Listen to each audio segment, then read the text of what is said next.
Selamat datang kembali. Oke, kali ini kita bakal gali lebih dalam materi yang Anda bagikan. Khususnya kita fokus ke bab 10 ya, mendobrak hambatan suara. Ini ceritanya soal usaha buat, ya bisa dibilang mengusik industri alat bantu dengar. Pasar gede banget, miliaran dolar, tapi pemainnya itu-itu aja.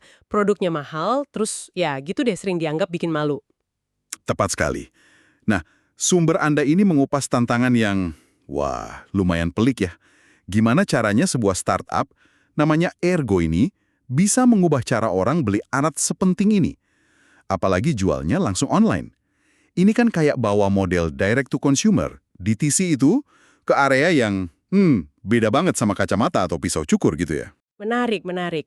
Oke, mari kita bedah nih, gimana Ergo menurut bab 10 ini ya, mencoba dobrak semua hambatan itu.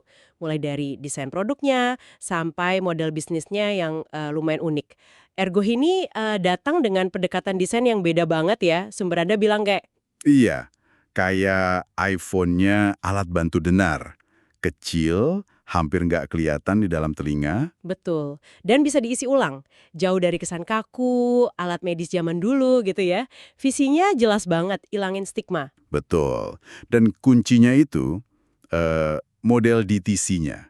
Mereka potong jalur biasa, lewatin klinik audiologi, jadi harganya bisa, wah, jauh lebih murah. Bisa separuhnya malah ya, dari pesaing. Bisa sampai setengahnya untuk model yang sekelas. Mirip ya kayak Warby Parker lah, kacamata atau Dollar Shave Club itu. Tapi kan ini alat medis ya, bukan sekedar kacamata atau pisau cukur. Bab 10 itu nyebutin juga susahnya mereka yakinin visi investor itu di awal-awal. Oh iya, gak gampang itu. Banyak startup sejenis yang gagal kan sebelumnya. Sumber Anda cerita, cari komponen aja, wah susah banget katanya. Amplifier sekecil itu buat prototipe awal? Sampai akhirnya nemu di konferensi gitu ya. Kayak keberuntungan. Ya, momen keberuntungan itu. Terus, yang penting juga, mereka rekrut Christian Gormson. Dia ini veteran industri. Tapi awalnya malah agak ragu gitu, dijadiin penasihat. Oh, jadi gabungin orang luar, ide baru, sama orang dalam yang udah pengalaman ya. Penting itu. Penting banget. Itu nunjukin perlunya ya, mengawinkan inovasi dari luar sama pengalaman dari dalam industri. Oke, produk udah inovatif nih. Tapi gimana cara mereka yakinin orang, apalagi yang ya mungkin usianya lebih senior, buat beli alat medis mahal secara online? Bab 10 cerita apa soal ini? Nah, itu dia tantangan berikutnya. Mereka bangun kepercayaan dulu.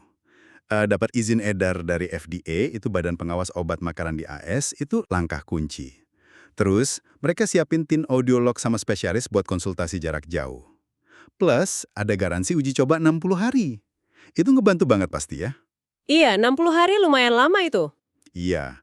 Dan yang agak unik ya, pemasarannya tuh pakai humor. Tujuannya jelas, buat runtuhin stigma. Targetnya juga yang agak mudahan dikit, usia 40-an, 50-an gitu. Dan ternyata Facebook efektif banget buat dapetin pelanggan. Itu agak mengejutkan, bahkan buat mereka sendiri katanya. Facebook ya?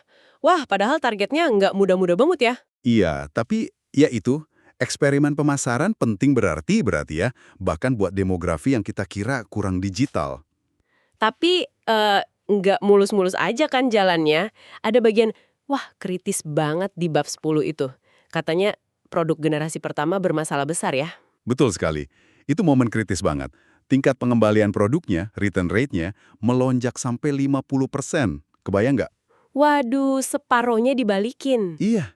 Itu kan, wah, nyaris fatal buat perusahaan baru. Mereka sampai harus stop jualan selama 6 bulan kalau nggak salah, di akhir 2016. Terus gimana dong? Bangkrut? Hampir. Tapi investornya turun tangan.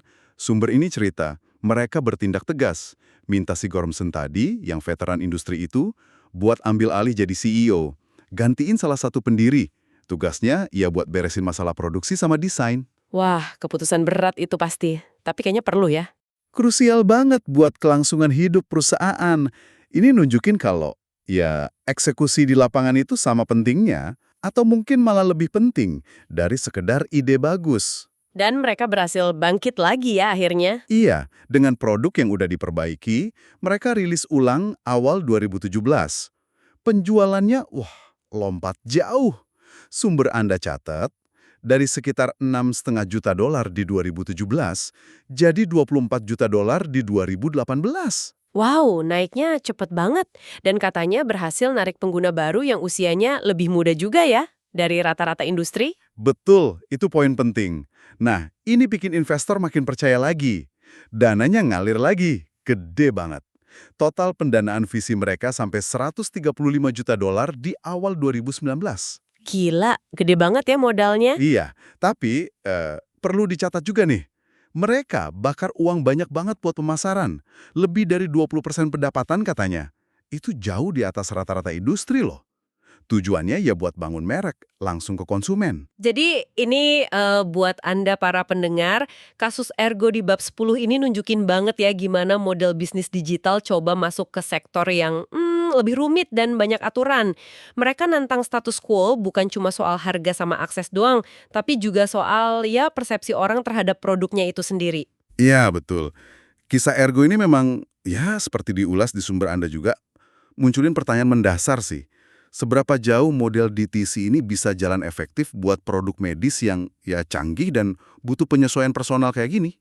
Iya juga ya. Apa kenyamanan sama harga murah itu cukup buat gantiin interaksi ketemu langsung ya kan?